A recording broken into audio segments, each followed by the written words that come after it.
세계 최고의 대학인 하버드 대학교의 한 강의실, 한글에 대한 언어학 교수의 칭찬 한마디에 언어 천재들이 다들 비웃기 시작합니다.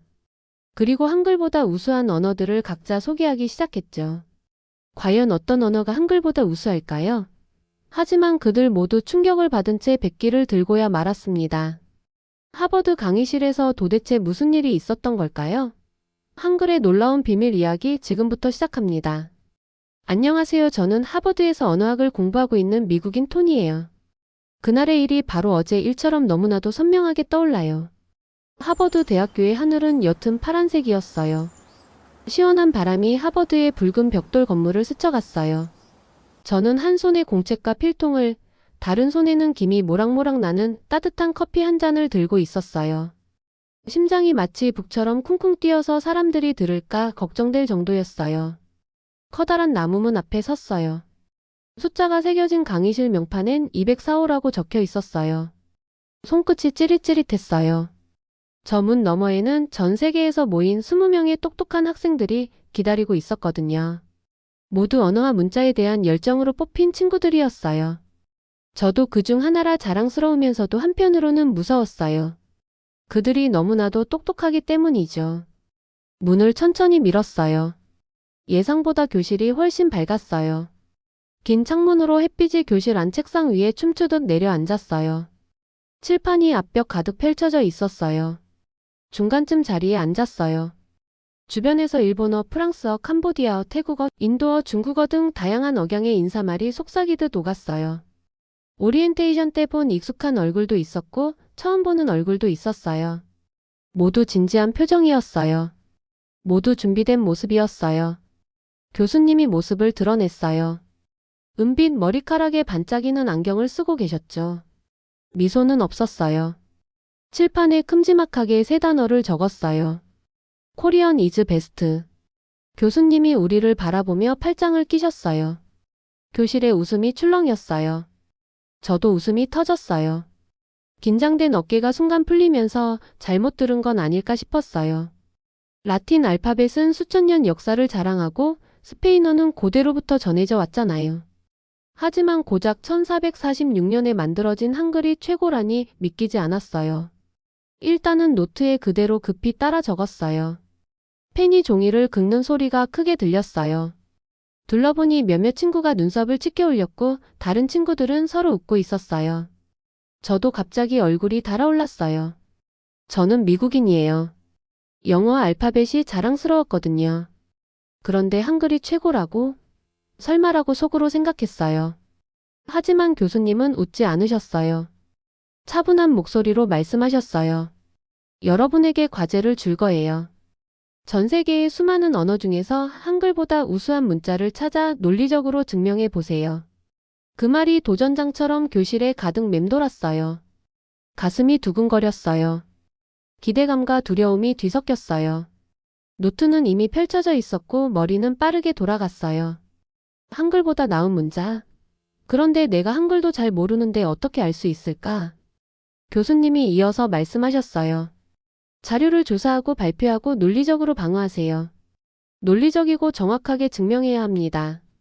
교실이 전류가 흐르는 듯 전기가 찌릿했어요. 창문 너머 바람까지 가능성으로 떨리는 것 같았어요. 책상 위 노트북이 열리고 공책이 펜촉이 반짝였어요. 모두 마음속으로 글자 전쟁을 상상하고 있었어요. 라틴 대 한글, 영어 대 한글 또는 스페인어 대 한글 또는 아무도 모르는 새로운 문자 대 한글까지. 눈을 감고 잠시 상상했어요. 왜 교수님은 한글이 최고라고 했을까? 이게 농담일까? 진담일까? 뭔가 잘못 알고 계신 게 아닐까? 라는 생각이 스쳤어요. 눈을 떴어요. 교수님의 시선이 교실을 후고 있었어요. 시작하세요. 순간 손에 든 커피가 든든한 구명줄처럼 느껴졌어요. 한 모금 마시고 컵을 내려놓았어요. 가슴은 여전히 뛰었지만 이번엔 목표를 향해 뛰고 있었어요. 저는 단순한 학생이 아니었어요. 도전자가 됐어요. 그리고 제 여정은 막 시작됐어요. 교실이 순식간에 떠들썩해졌어요. 다른 학생들은 매우 자신 있는 듯 웃는 얼굴로 열심히 노트북으로 검색하기 시작했어요. 의자가 삐걱거리며 움직였고 노트북 키보드가 연신 클릭 소리를 냈으며 펜이 종이를 마구 달렸어요. 그때 한 학생이 손을 들었어요. 일본에서 온 천재 소녀 교코였어요. 짙은 머리를 깔끔하게 묶은 채 자신 있게 웃고 있었어요. 교수님, 일본의 히라가나 문자가 한글보다 왜 더 좋은지 보여드릴게요. 그녀는 히라가나 가타카나 차트를 들어 보였어요. 둥글둥글한 글자 모양을 손가락으로 가리키며 말하기 시작했어요. 일본어는 기본 기호가 46개밖에 없어요. 일주일만 배우면 다 외울 수 있어요. 그러면 모든 일본어 음절을 읽을 수 있어요. 그녀는 말하면서 동시에 칠판에 큼직하게 46이라는 숫자를 적었어요. 그 말을 들으니 저도 일본어를 금방 배울 수 있겠다는 생각이 들었어요. 갑자기 일본어를 배우고 싶어졌어요. 그때 교수님이 손을 들며 물으셨어요. 일본어가 배우기에 매우 쉽군요. 큰 장점이에요. 하지만 일본어가 많은 외래어와 전문 용어, 과학 용어를 전부 표현할 수 있습니까? 교코가 잠시 머뭇거리더니 얼굴을 찡그리며 말했어요. 일상에서는 일본어로 충분하지만 심화된 학습이나 전문 분야에선 한자가 필요해요라고 대답했어요. 그때 갑자기 생각났어요. 일본어에는 한자가 많아서 처음 봤을 때 이게 일본어인지 중국어인지 구별이 잘 안 갔어요. 그녀가 일본어 예시 문장을 보이자 그 안에는 수많은 중국 한자가 보였어요. 갑자기 제 속이 울렁거렸어요. 46글자 배우는 건 쉬워도 거기에 수천자의 한자를 더 배워야 한다면? 갑자기 심장이 쿵쿵 뛰었어요. 차라리 중국어를 배우는 게 낫겠다는 생각이 들었어요. 교수님이 고개를 끄덕이며 말씀하셨어요. 접근성만큼 확장성도 중요해요. 부가 언어가 많아지면 단순성이 사라져요. 다음 발표자는 캄보디아에서 온 소법이었어요. 밝은 셔츠를 입고 성큼성큼 걸어 나왔어요. 그녀는 화면에 캄보이다의 언어인 크메르 문자를 띄웠어요. 글자 곡선이 리본처럼 화려하게 휘감겨 있었어요. 그는 열정적으로 말했어요. 크메르 문자는 그림 같아요. 1000년 동안 우리 문화를 담아왔어요. 저는 고개를 숙여 자세히 봤어요. 정말 예뻤어요. 각 글자가 예술 작품 같았어요. 그런데 교수님이 또 물으셨어요. 글자가 정말 너무나도 매력적이네요. 하지만 읽기에 다소 어려울 수 있을 것 같아요. 농촌 지역에서 이 글자를 읽을 수 있는 사람 비율이 얼마나 될까요? 소법의 표정이 어두워졌어요. 약 20% 정도로 기억해요라고 작은 목소리로 말했어요. 순간 교실이 정적에 휩싸였어요. 저는 문해율 20%라고 적었어요. 5명 중 1명만 읽을 수 있다면 그 언어는 실용적이지 않다고 느꼈어요. 소법은 목을 꿀꺽 삼키고 고개를 끄덕였어요. 갑자기 소법이 슬픈 표정을 지었어요. 그의 마음이 짠하게 다가왔어요. 예술적인 글자만으로는 모두에게 읽는 법을 가르칠 수 없다는 사실이 가슴 아팠어요. 이어서 태국에서 온 수리가 나왔어요. 알록달록한 태국 스카프를 두르고 있었어요. 칠판에 44개의 자음 글자를 쓰고 위아래로 15개의 모음 부호를 더했어요. 마치 기호들이 꽃처럼 피어있는 정원이었어요. 태국 문자는 모든 소리를 표현할 수 있어요. 수리가 말하며 칠판을 가리켰어요. 매우 풍부하고 유연한 언어예요. 저는 글자들이 꽃잎처럼 반짝이는 정원을 상상했어요. 그런데 교수님이 불규칙한 성조 표기를 지적하며 이러한 부분은 외국인 학습자에게 어려움을 주어요. 언어의 불규칙한 규칙은 학습 속도를 늦춰요라고 하셨어요. 수리도 눈을 깜빡이며 그건 맞는 이야기예요. 태국어는 외국인이 배우기에 어려워요라고 인정했어요. 저는 태국어 표현이 풍부하지만 불규칙. 따라서 학습이 어려움이라고 적었어요. 갑자기 이쁜 정원이 잡초로 가득 찬 것처럼 보였어요. 그 다음은 프랑스의 소피였어요. 그녀는 라틴 문자에 대해 설명했어요. 그녀는 세계 지도를 화면에 띄웠어요. 빨간색으로 칠한 세계 지도에는 138개 나라가 빛나고 있었어요. 지도가 심장처럼 반짝였어요.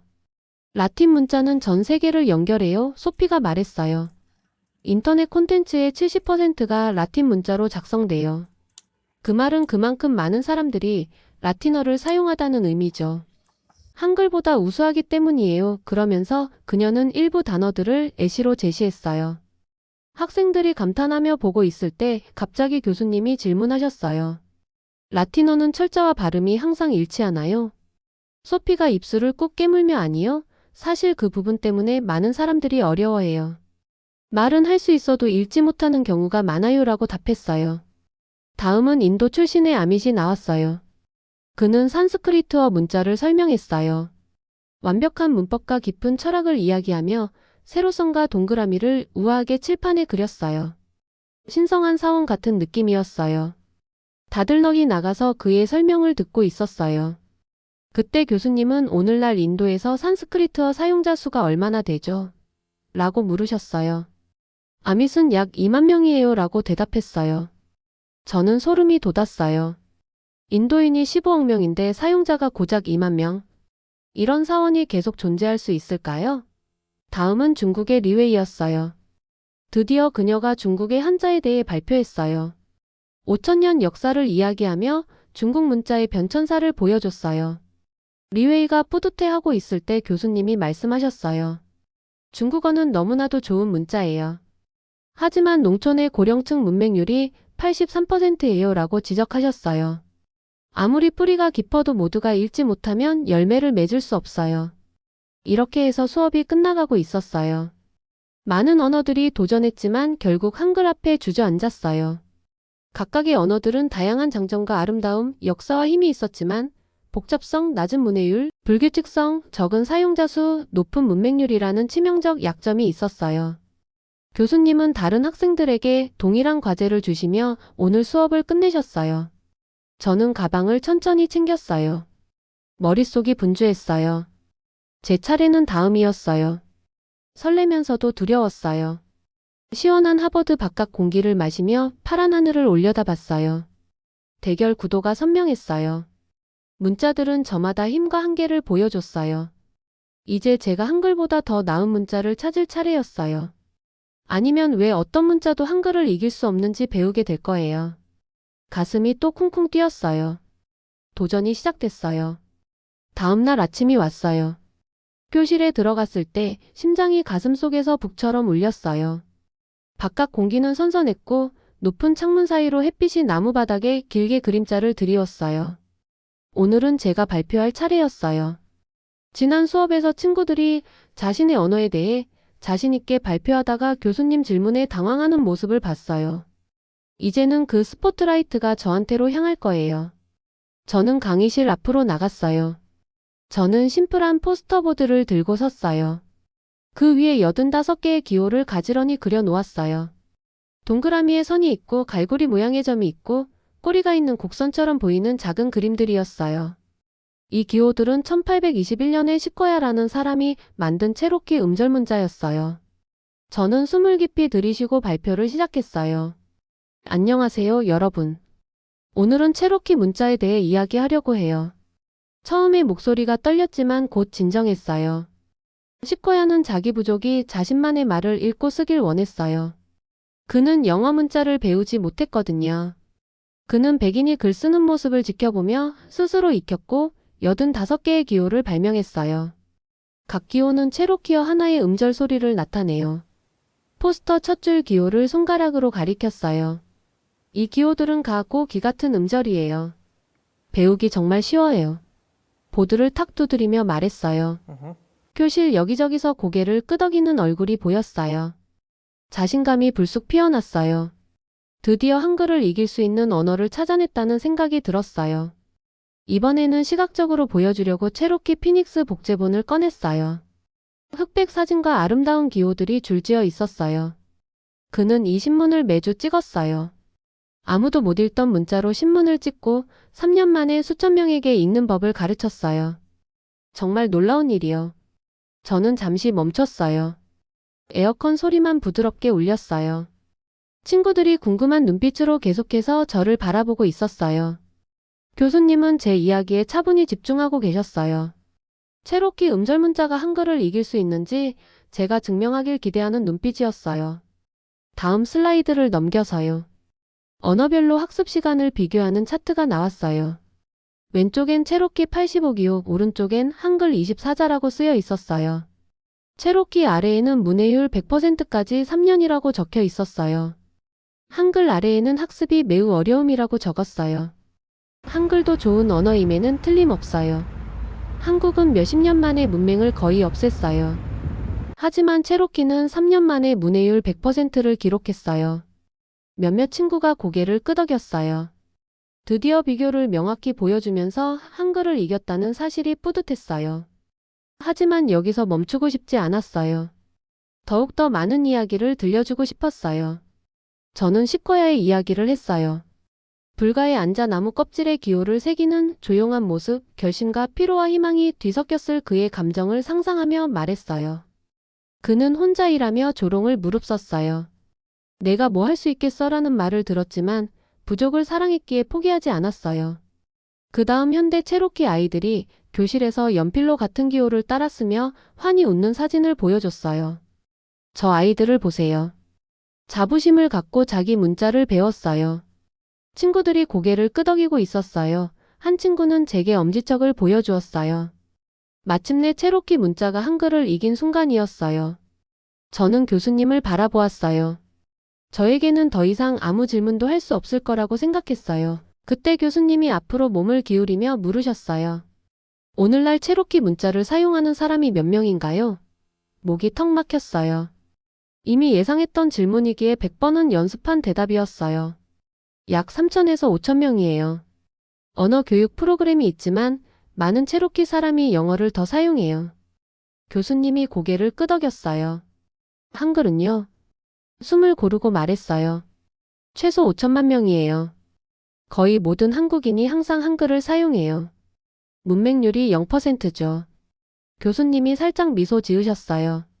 그게 중요한 차이예요. 그때 저는 깨달았어요.